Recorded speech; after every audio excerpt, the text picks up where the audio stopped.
दोस्तों, इंटरनेट तो आप सभी इस्तेमाल करते होंगे, लेकिन क्या आपने कभी ये सोचा है कि इंटरनेट को कंट्रोल कौन करता है? क्या हो अगर मैं आपको बोलूं, जब आप google.com को टाइप करते हो तो कोई एक ऐसा व्यक्ति होगा जो कि आपको गूगल सर्वर के साथ कनेक्ट नहीं करवा के आपको यूट्यूब सर्वर के साथ कनेक्ट करवा देगा। तो आज मैं आप सभी को ये वीडियो पे बताऊंगा कि इंटरनेट को कंट्रोल एक्चुअली में कौन करता है, और पूरी कहानी आज मैं आप सभी को बताने वाला हूं। तो प्लीज आप ये वीडियो को पहले से लेकर एंड तक देखते रहिए। मैं अपने स्वागत करता हूं आप सभी को एडीज ट्यूटोरियल्स पे। आइए जानते हैं।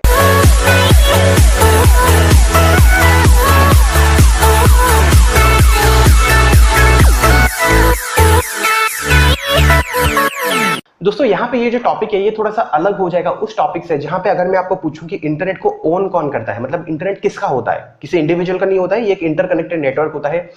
तो ये जो होता है इसमें टीयर 1 आईएसपी होता है, टीयर 2 आईएसपीज होते हैं, टीयर 3 आईएसपीज होते हैं। ये एक अलग सा टॉपिक हो जाएगा। आने वाले टाइम में मैं बताऊंगा कि टीयर 1, टीयर 2, टीयर 3 आईएसपी क्या होते हैं, इंटरनेट को ओन कौन करता है। लेकिन इस वीडियो में मैं आपको बताऊंगा कि इंटरनेट को कंट्रोल कौन करता है, बॉस कौन होता है। तो इससे पहले कि मैं आगे बढ़ूं, मैं उम्मीद करता हूं आपको पता होगा कि आईपी एड्रेस और डीएनएस क्या होता है। इस पर मैंने पहले भी वीडियो बनाई है, नीचे डिस्क्रिप्शन का लिंक है, आप चेक कर सकते हो। शॉर्टली मैं आपको बता देता हूं। आईपी एड्रेस का मतलब ये होता है कि जो भी कंप्यूटर्स इंटर कनेक्टेड होते हैं, मतलब इंटरनेट के साथ जुड़े हुए होते हैं, उनको एक यूनिक एड्रेस असाइन किया जाता है। तो आप उस एड्रेस को, उस नंबर को जब भी आप टाइप करोगे यूआरएल में, तो डायरेक्टली आप उस सर्वर के साथ कनेक्ट कर जाओगे। जैसे कि हमारा फोन नंबर होता है, तो मेरे फोन नंबर पे जब भी आप कॉल करोगे तो डायरेक्टली कॉल कर सकते हो, क्योंकि वो जो नंबर है उसमें आसानी नहीं होती है, उतना इजी नहीं होता है नंबर्स को याद रखना। तो उसके साथ जुड़ा हुआ एक नाम होता है जिसको कि डोमेन नेम बोला जाता है। तो वो डोमेन नेम को जब भी आप टाइप करोगे डायरेक्टली हम उस सर्वर के साथ कनेक्ट कर जाएंगे। जैसे गूगल होता है, गूगल का एक आईपी एड्रेस होता है, क्योंकि हमको बहुत मुश्किल होता है उस आईपी एड्रेस को याद रखना, तो डायरेक्टली हम google.com को टाइप करते हैं और डायरेक्टली हम रीडायरेक्ट कर जाते हैं उस सर्वर के साथ। सिमिलरली फेसबुक के साथ भी यही होता है।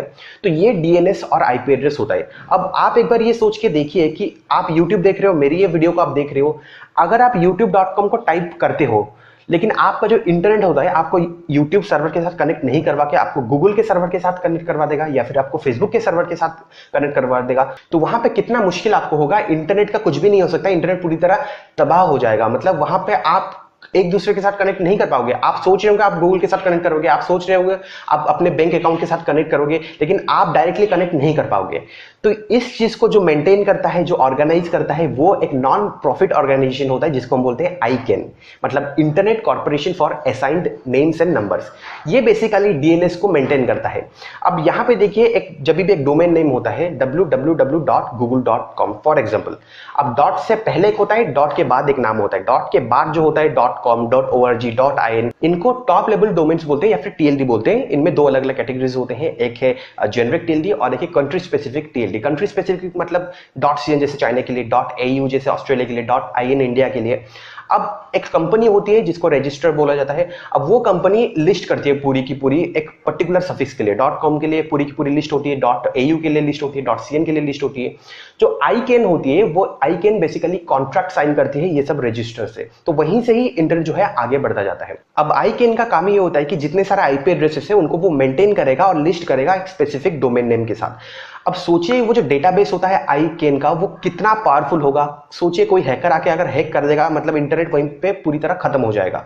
क्योंकि सोचिए अगर एसबीआई, सोचिए अगर आपके पास एचडीएफसी का बैंक है, आप ट्रांजेक्शन कर रहे हो, आप एचडीएफसी बैंक को वहां पे डालोगे, कोई हैकर अगर उस आईपी एड्रेस को चेंज कर देगा, वो डोमेन नेम के साथ अगर कोई दूसरा आईपी एड्रेस कोई दूसरे सर्वर के डोमेन नेम के साथ वो लिंक कर देगा, कोई फेक होगा वहां पे, तो आप एंटर करोगे hdfc.com, लेकिन वो फेक वेबसाइट में वो रिडायरेक्ट हो जाएगा, वहां पे आप ट्रांजैक्शन करोगे तो आपका पैसा बर्बाद हो सकता है।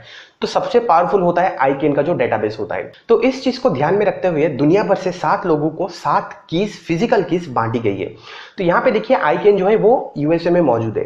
तो दुनिया भर में 7 अलग अलग बॉक्सेस होते हैं।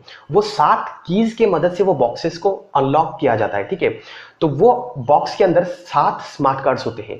तो वो 7 स्मार्ट कार्ड्स को जब भी गैदर किया जाता है, इकट्ठा किया जाता है, वहां से एक मास्टर की जनरेट होती है, जो कि एक कोड होता है, एक पासवर्ड होता है, जहां से हम एक्सेस कर सकते हैं आईकेन का जो डेटाबेस होता है। तो वो जो 7 लोग हैं उनको तो दिया जाता है, वो फिजिकल कीज उनको दी जाती है, लेकिन साथ ही साथ 7 अलग लोग भी ऐसे होते हैं बैकअप के लिए। अगर कुछ होता है उन 7 लोगों में से किसी को भी अगर कुछ होता है तो बैकअप के लिए और भी लोग हैं। तो 2010 के बाद सेरेमनी होती है हर 4 साल में। तो वो जो 7 लोग हैं एक जगह पे इकट्ठा उनको किया जाता है। उसके बाद वो जो कीज है एक्सचेंज की जाती है, वहां से एक नई मास्टर की को जनरेट की जाती है। क्योंकि हो सकता है किसी गलत आदमी के हाथ में अगर वो की आ चुकी है या फिर पासवर्ड किसी को पता चल गया है, तो इसलिए हर 4 साल में ये सेरेमनी होती है और सिक्योरिटी बहुत ही टाइट होती है। यहाँ पे मतलब हैंड स्कैनर्स होते हैं, यहाँ पे अलग अलग डोर्स होते हैं जिनके मदद से लोग अंदर जाते हैं, और जब बाहर निकलते हैं 1 बाय 1 बाहर निकलते हैं ताकि किसी को कुछ ना हो जाए। तो बहुत हाई सिक्योरिटी वहां पे होती है। और यही 7 लोग जो है वही इंटरनेट को आप बोल सकते हो ये बॉस होते हैं, क्योंकि इंटरनेट को ये कंट्रोल करते हैं। अब इंटरनेट पे जो स्पैमिंग होता है या फिर इंटरनेट पे कुछ वायरसेस वगैरह है, इनको तो कंट्रोल नहीं करते हैं, लेकिन इंटरनेट को आप बोल सकते हो कुछ हद तक ये कंट्रोल करते हैं। अब ये नहीं कि इंटरनेट को वो बंद कर देंगे या फिर इंटरनेट को उनके हाथ में है कि वो इंटरनेट शुरू करेंगे, इंटरनेट को बंद कर सकते हैं, वो बात नहीं है। लेकिन कंट्रोल उनके हाथ में है। आप कौन सी साइट को कहां पे विजिट कर रहे हो उनके हाथ में कंट्रोल है।